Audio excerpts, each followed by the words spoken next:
Hi everyone! It's me again, Chris, also known as Kramer TV. So for today's video, tayo mag-review ulit ng product para malaman natin kung worth it nga ba ang product na ito. And itong product na to is color corrector na product. This one from Says Lady. Actually, matagal ko na siyang na-purchase pero now ko lang siya i-review. So yun, paano nga ba gamitin ang ating color corrector and what's the difference between my color corrector and wala? So if you're interested in this video, just keep on watching. So, para malaman natin yung difference between my color corrector then sa regular na diretso concealer, hatiin natin siya in a way na itong kabila is my color corrector, then itong side is wala. Para ma-differentiate natin yung importance ng color corrector. You can see, wala pang kahit anong nakalagay na makeup or cream sa ating face. Pero meron na tayong moisturizer, guys. Then, we're just gonna use this one from BYS. This one is a primer, guys. Eto, pang lahat to naman ng mukha. Total, mag-makeup ako both side. Lagyan natin siya lahat.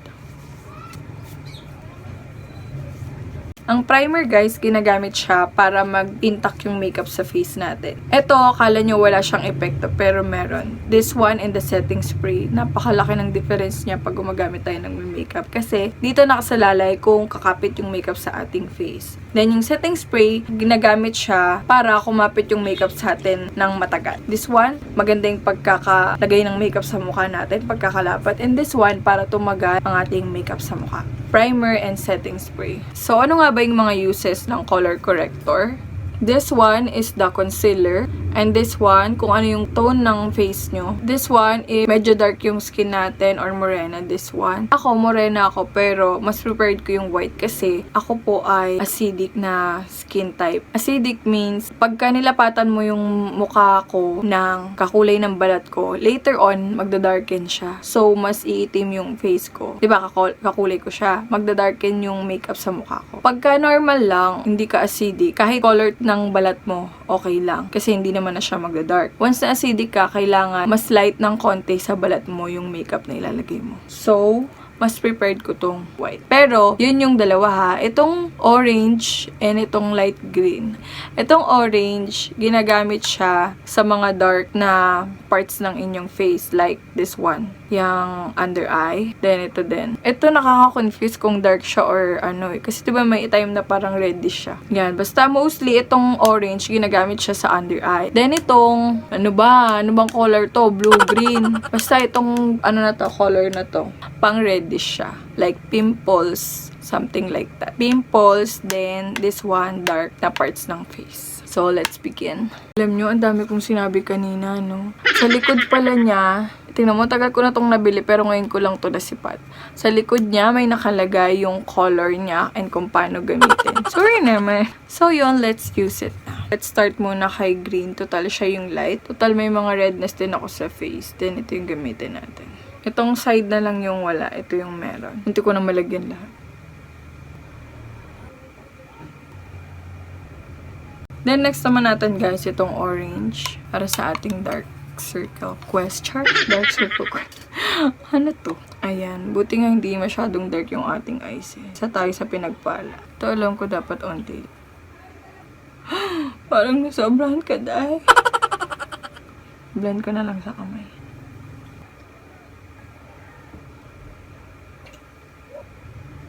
Okay, guys. Then, let's blend it na. Unahin ko lang din tong light. Pas prepare ko yung daliri.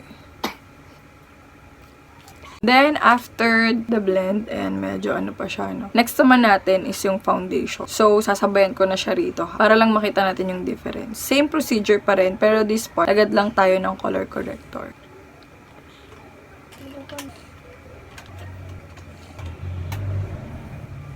And ngayon naman, i-blend na natin siya using the sponge. And put some setting spray para mas mabilis siyang ma-blend.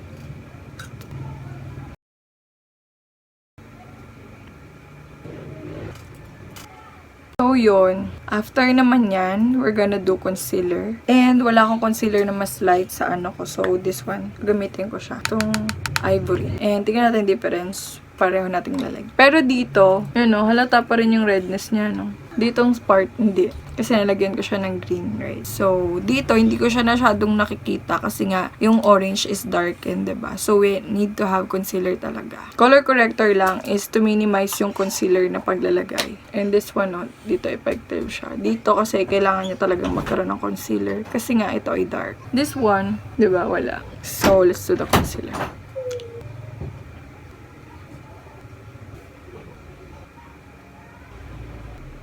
And guys, kung natatakot kayong mag-cakey yung inyong mga funda or foundation, tagalan nyo lang yung blend. Bawa, nakalagyan nyo ng makapal like this. Ito kasi parang nakakapalan na ako agad. Blend nyo lang ng matagal. Kaya lang, hindi siya recommended kung kayo'y may mabilisang lakad. So, good luck.